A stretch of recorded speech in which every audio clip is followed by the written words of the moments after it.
아까 우리 이삭이가 기도할 때도 그렇게 기도해 주었는데 우리 다음 주 화요일이 이 대통령 선거일입니다. 온 세계가 주목하고 있지요. 정말 중요한 날이 될 것입니다. 우리 교회는 투표권이 없으신 분들이 많이 더 많으실 거예요. 더 많으신 것 같습니다. 저도 없습니다. 그러나 우리가 지금 머물고 있는 땅, 우리가 발붙이고 살아가는 이 나라의 대통령이 선출되는 일이니 우리가 관심을 가지고 또 나라를 위해 함께 기도하는 것은 참 중요한 모습이라고 생각합니다. 오늘 설교 제목 보셨어요? 보셨습니까? 한번 설교 제목을 따라 해볼까? 같이 한번 읽어봅시다. 시작. 어떤 대통령을 뽑아야 하는가? 이런 설교 제목으로 설교하는 목사가 있을까 싶어요. 참 저 양반도 대단하다 그런 생각이 들지 않습니까? 무슨 생각으로 이런 설교 제목을 붙였는지. 그러나 아까 언급드린 것처럼 저는 투표권도 없고 아무 상관이 없습니다.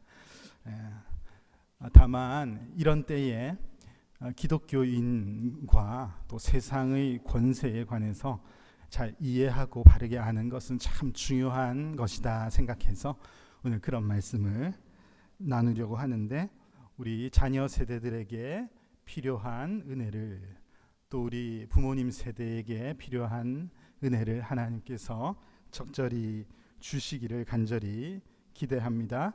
어떤 후보에게 투표하시겠습니까?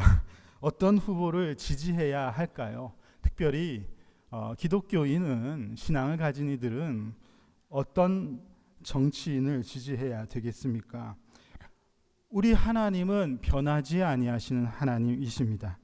하나님의 말씀은 변하지 않고 교회는 변하지 않도록 지키고 보호해야 되는 그런 의무가 있죠. 그런 면에서 그리스도인은 지키는 보수적 성향을 가진 후보를 지지하는 것이 맞는 것 같습니다. 그런데 또 곰곰이 생각해 보면 이 땅에 오신 예수님은 변하지 않는 세상을 개혁하셨습니다. 뜯어 고치셨죠. 변하지 않는 세상을 찾아다니시면서 바꾸어 주셨습니다. 사람들은 예수님을 보면서 와, 참된 개혁자다 그렇게 보았죠. 그런 생각을 하고 보면 보수적인 성향보다 진보적인 성향을 가진 후보를 지지하는 것이 맞는 것도 같습니다.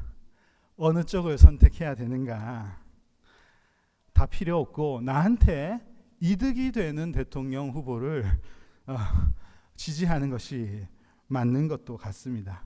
사실 누가 대통령이 되는가가 삶에 약간의 영향이 있거든요.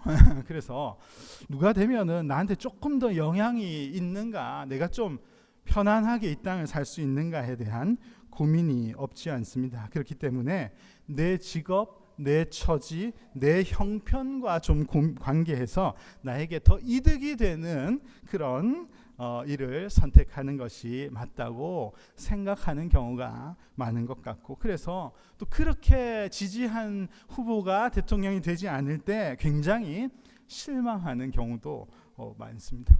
오늘 이 자리에는 부모님들이 많으신데요.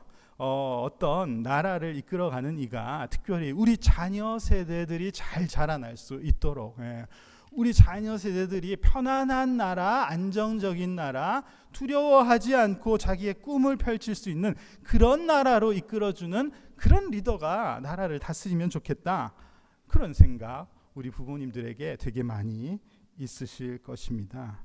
고민이 되는 부분이죠. 자, 우리가 로마서 13장 1절 말씀을 읽었는데요. 오늘 이 말씀에는 우리 신앙인들과 이 세상의 권세 잡은 이들, 그 시대에는 왕이었겠죠. 지금은 나라를 다스리는 정치가들이라고 말할 수 있겠습니다. 그들에 대한 어떤 가르침을 이렇게 표현하고 있는데요. 이 첫 말씀의 시작을 보니까 이렇게 되어 있습니다. 각 사람은 위에 있는 권세들에게 복종하라, 그렇게 가르쳐주고 있습니다. 이 말씀에 표현되어 있는 이 위에 있는 권세, 위에 있는 권세, 다스리는 권세는 우리가 말씀을 대할 때 우리가 순종해야지 되는 어떤 권세를 사실 다 표현할 수 있습니다. 우리 부모님에게 순종하는 것, 선생님에게 순종하는 것, 일을 할 때 주인에게 순종하는 것, 이런 것들이 다 포함되는 말씀이라고 할 수 있지만, 그러나 이 로마서 13장을 기록한 당시의 상황을 생각해 보면은 제일 첫 번째 이 의미는 왕을, 나라를 다스리는 그에게 이 말씀에 의하면 복종하라, 그를 인정하라, 그렇게 가르쳐 주시죠. 이 말씀은 명확하게 첫 번째는 그리스도인들은 세상의 권세에 복종하는 것이 옳다, 분명히 가르쳐 주시고, 두 번째는 그 이유가 하나님께서 그 권세를 그에게 주신 것이기 때문에 그래야지 된다. 세 번째는 또한 더 나아가서 모든 세상의 권세는 하나님이 다 인정해 주신 것이다, 하나님이 다스리시는 상황에 있는 것이다, 그렇게까지 말씀하고 있습니다. 바울의 이런 가르침은 예수님을 찾아와서 물었던 질문, 우리가 황제에게, 가이사에게 세금을 바치는 것이 옳습니까? 라고 물어봤던 무리들에게 가이사의 것은 가이사에게, 하나님의 것은 하나님께 바치는 것이 옳다 가르쳐 주신, 그러니까 두 왕을 다 섬기는 것이 맞다고 가르쳐 주신 예수님의 생각, 예수님의 말씀과 다르지 않습니다. 우리가 따르는 신학자 존 칼빈이 쓴 기독교 강요 마지막 부분에도 성도와 나라와의 관계에 관해서 가르치는 부분이 있는데, 그 부분을 보면 그리스도인들은 두 나라를 잘 섬겨야 된다, 그렇게 가르칩니다. 우리가 신앙생활을 하고 있으니까 세상은 단절하고 하나님 나라에 관해서만 관계하면 돼, 이건 올바른 모습이 아니라고 가르쳐요. 우리는 하나님 나라에 속했지만 동시에 세상 나라에 속한 자들이다. 그래서 두 나라의 다스림을 바르게 따르는 것이 맞다고 가르치는 것이 우리가 따르는 신학의 가르침입니다.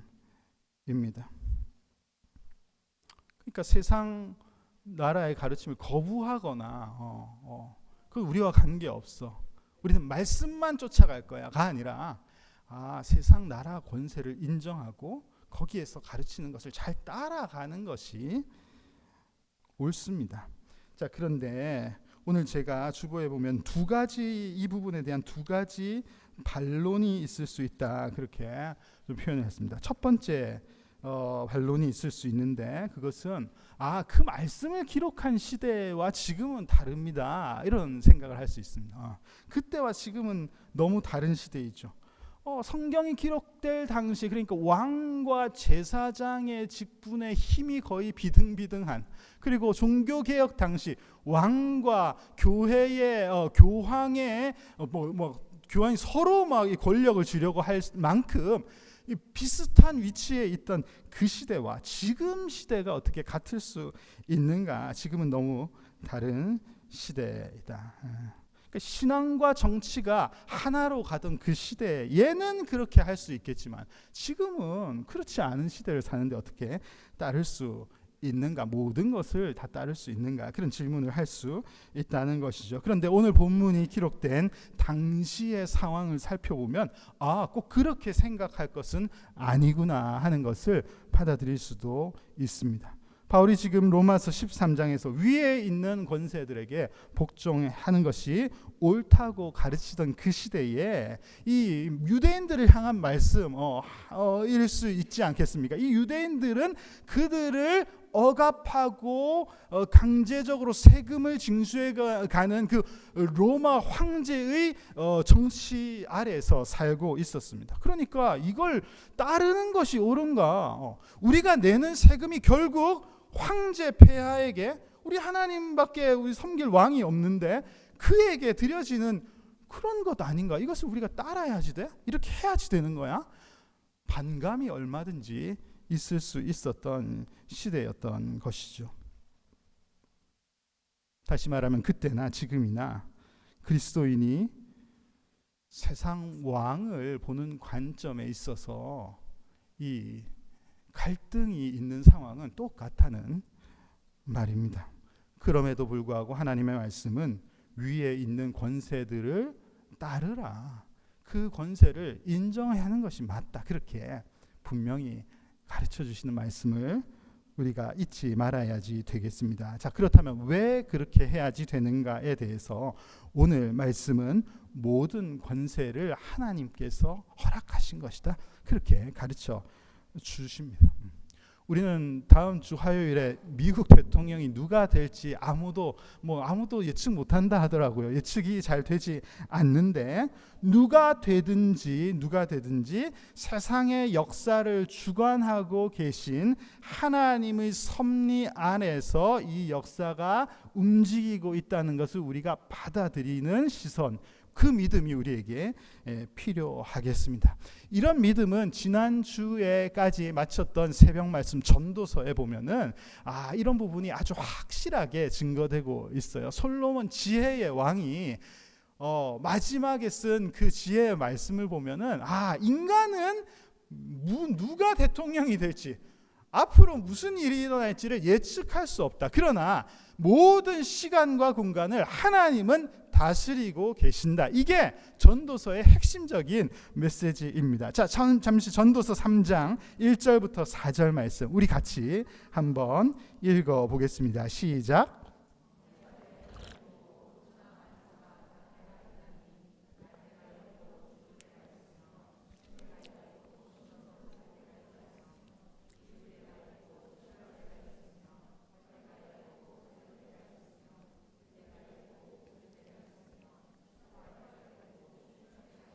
네, 모든 것에 때가 다 있다, 기한과 때가 다 있다는 것을 말씀하고, 이거는 그냥 가만히 있으면 될 대로 된다, 이 얘기를 하는 것이 아니고 하나님께서 모든 시공간을 다스리시고 계신다라는 깨달음을 이렇게 표현한 것입니다. 하나님이 이 시대에 이 사람을 세우기도 하시고, 하나님은 다른 시대에 생각지 않은 다른 사람을 리더로 세우시기도 하시고, 우리 눈에는 예측할 수 없지만 하나님은 모든 상황을 주관하고 계신다는 것이 우리 믿음의 고백이어야지 되겠습니다. 그리고 나오는 11절 말씀, 이것도 같이 한번 읽어보겠습니다. 시작. 하나님이 모든 것을 지으시되 때를 따라 아름답게 하셨고 또 사람들에게는 영원을 사모하는 마음을 주셨느니라. 그러나 하나님이 하시는 일의 시종을 사람으로 측량할 수 없게 하셨도다. 우리는 측량할 수 없습니다, 무슨 일이 일어날지. 그래서 내일 모레 누가 대통령이 되면은 어떤 분은 와 이상하다, 어떤 분은 막 잘됐다, 그런 의견들이 있을 수 있겠습니다. 그러나 우리 눈에는 그렇게 보일 수 있겠지만 이 말씀에 의하면은 모든 것을 아름답게, 때를 따라 아름답게 하시는 하나님의 섭리가 역사 가운데는 있다는 것을 우리가 잘 알아야지 되겠습니다. 아까 우리가 노래할 때도 You are good all the time, 하나님은 항상 선하신 하나님이시라는 것을 우리가 받아들이고, 우리 눈에는 조금 부족한 이 상황, 왜 나라가 이렇게 이끌려 가지? 그러나 하나님께서 선하게 세상의 역사를 이끌어 가실 것을 확신하는 우리의 믿음이 있어야지 되겠습니다. 때를 따라 아름답게 하시는 하나님의 일하심이 있겠다. 그런 마음을 가지고 위에 있는 권세들에게 복종할 수 있는, 복종이라는 표현이 좀 거부감이 있으실 수 있겠습니다. 잘 받아들이시면 좋겠습니다. 여러분 누가 되든 받아들일 수 있겠어요? 화요일에? 네?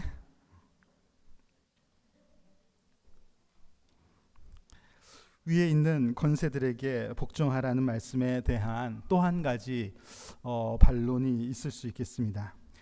그렇다면 만약에 그 위에 있는 권세가 하나님의 말씀과 다른 것을 지시하거나 요청할 때는 그래도 우리는 순종해야 됩니까? 그런 질문이 있죠. 특별히 이번 미국 대선에서는 기독교인들이 고민하는 바가 좀 있는 것 같아요. 이 부분을 가지고 고민이 많은 것 같습니다. 한 후보는 뭐 성경적인 길을 좀 따르지 않는 정책이 있는 것 같고, 또 한 분은 한 후보는 그것을 굉장히 강조하며 그것을 따라야 된다고 얘기를 하니까 나는 어떤 것을 따르는 것이 맞나, 이런 고민이 왜 없으시겠습니까? 우리에게 있을 수 있죠. 자, 그런데 바울은 오늘 13장 1절에서 위에 있는 권세에 관한 순종을 지금 가르치면서 아주 중요한 부분을 이어서 가르치고 있는데요. 13장 5절 말씀입니다. 13장 5절 말씀을 다시 한번 읽어보겠습니다. 시작. 그러므로 복종하지 아니할 수 없으니 진노 때문에 할 것이 아니라 양심을 따라 할 것이라. 여러분, 읽으십시오. 여러분, 성도는 위에 있는 권세, 세워진 나라의 리더를 잘 받아들이고 인정하는 것이 기본적인 우리의 자세야지 되겠습니다. 그런데 이 나라의 다스림, 어떤 법, 이런 것들을 우리가 지켜갈 때에 이 말씀에 의한 것, 여기에 보면은 복종하지 않을 수 없는데 진노 때문에 할 것이 아니어야 된다라고 말씀하시죠. 이것은 뭐냐면은 우리가 어떤 권세에 복종하는 자세가 이걸 안 하면은 처벌을 받으니까 내가 따라야지 되는 거야. 내가 세금을 바르게 내지 않으면은 법을 위반해서 어떤 처벌을 받으니까 어쩔 수 없이 진짜 하기 싫은데 낼 수밖에 없지, 따를 수밖에 없지. 그런 자세로 우리가 따르지 말고 그 진노 때문에 따르는 것이 아니라 우리의 양심의 판단대로 이것을 따르는 것이 참 그리스도인의 올바른 모습이다, 그렇게 가르쳐 주시는 내용입니다. 그래서 이어서 나오는 6절 말씀을 보면은 너희가 조세를 바치는 것도 이로 말미암음이라. 세금을 내는 것도 안 내면은 잡혀가니까 벌금 내니까 그렇게 하는 것이 아니고 내 양심을 따라 내가 이 나라의 혜택을 받고 있고 또 이 세금을 통해서 어려운 이웃을 도울 수 있으니 내가 양심적으로 이 일을 잘 순종하면서 해야겠다, 이런 마음으로 법과 규칙을 따르는 것이 맞다, 그렇게 가르쳐 주시는 것이죠. 자, 그런데 이 말씀에 들어있는 양심을 따라라, 양심을 따라서 법과 규례를 지키는 것에 관해서 말씀하셨는데, 이 표현은 또 한 가지를 아주 중요한 것을 우리에게 가르쳐 주시는 말씀인데요. 그것은 우리가 양심을 따라 순종할 수 있지만 또한 양심을 따라 거부할 수 있다는 것을 우리가 잘 받아들일 수 있어야지 되겠습니다. 하나님께서는 우리에게 양심을 주셨고 특별히 믿는 자들의 양심을 성령님께서 관찰하십니다. 우리의 양심을 통해서 하나님께서는 말씀하시고 이것을 따를지 말지를 잘 듣고 결정할 수 있도록 하나님께서는 도우신다는 말이죠. 때로는 국가가 행하는 일이 하나님의 말씀과 다른 경우가 있을 수 있습니다. 아무리 봐도 이것은 하나님의 말씀과 너무 다른 일을 강요하고 있어. 그럴 때는 신앙의 양심을 따라서 거부할 수 있다는 것이 이 말씀의 가르침입니다. 일제시대에 신사참배해라. 아무리 봐도 그것은 제1계명, 2계명을 지키지 않는 것, 이건 우리가 할 수 없지. 따르지 않고 감옥에 간 그런 신앙의 선배들이 있으셨습니다. 우리나라 역사 외에도 종교개혁 시대에 있었던 일, 왜 개혁이 일어났습니까? 그 시대의 왕, 정치인들이 바른 성경의 가르침을 가르치지 않았을 때 그걸 그냥 듣고 있을 수 없었던 것이죠. 행동했습니다. 신앙의 양심을 따라서 이것은 바른 가르침이 아니야 할 때는 우리의 목소리를 내고 신앙인의 소리를 표현하는 것, 그것은 굉장히 중요한 우리의 자세가 되는 것이죠. 여러분, 오늘 말씀이 가르쳐 주시는 바는 그렇게 어렵지는 않아요. 우리는 위의 권세를 인정하는 것이 옳습니다. 하나님께서 세상을 지금도 다스리시고 계시기 때문에 그렇습니다. 그러나 우리의 양심을 따라서, 신앙의 양심을 따라서 때로는 이것을 거부하고 소리를 내어야 할 때는 우리의 생각을 표현하는 것 또한 옳은 것이죠. 이것 역시 하나님께서 이 세상의 역사를 선한 방향으로 이끌어 가시는 그 부분 중에 하나라고 저는 믿고 있습니다. 여러분, 결론이 뭐죠?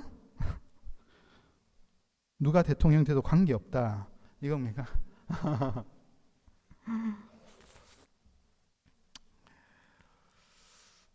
제가 마지막으로 오늘 여러분들에게 강조하고 싶은 부분은, 저는 그렇게 생각하고 있습니다.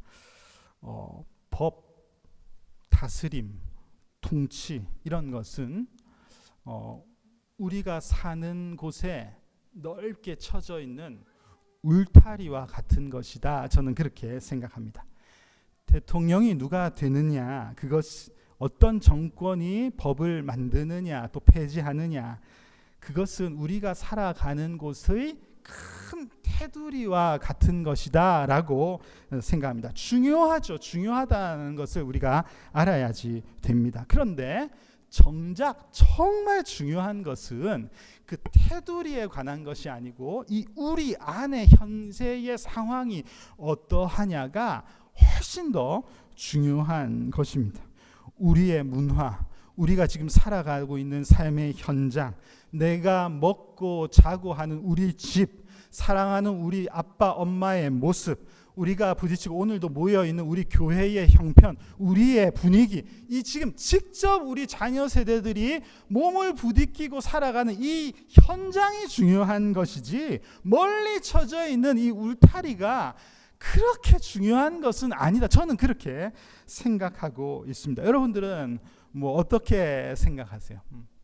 실제로 우리 아이들, 우리 자녀들이 지금 여러분들이 뭐 투표, 대통령이 누가 되느냐에 관해서 관심을 가질 때 다음 세대들의 미래를 걱정하시는데, 실제로 미래에 대한 그것은 대통령이 누가 되느냐, 그것보다는 지금 이 아이들이 누구하고 같이 사느냐, 어떤 부모님들하고 같이 사느냐, 이게 진짜 중요한 것이지, 누가 대통령이 되느냐 때문에 아이들이 바뀌는 것은 별로 없다는 말입니다.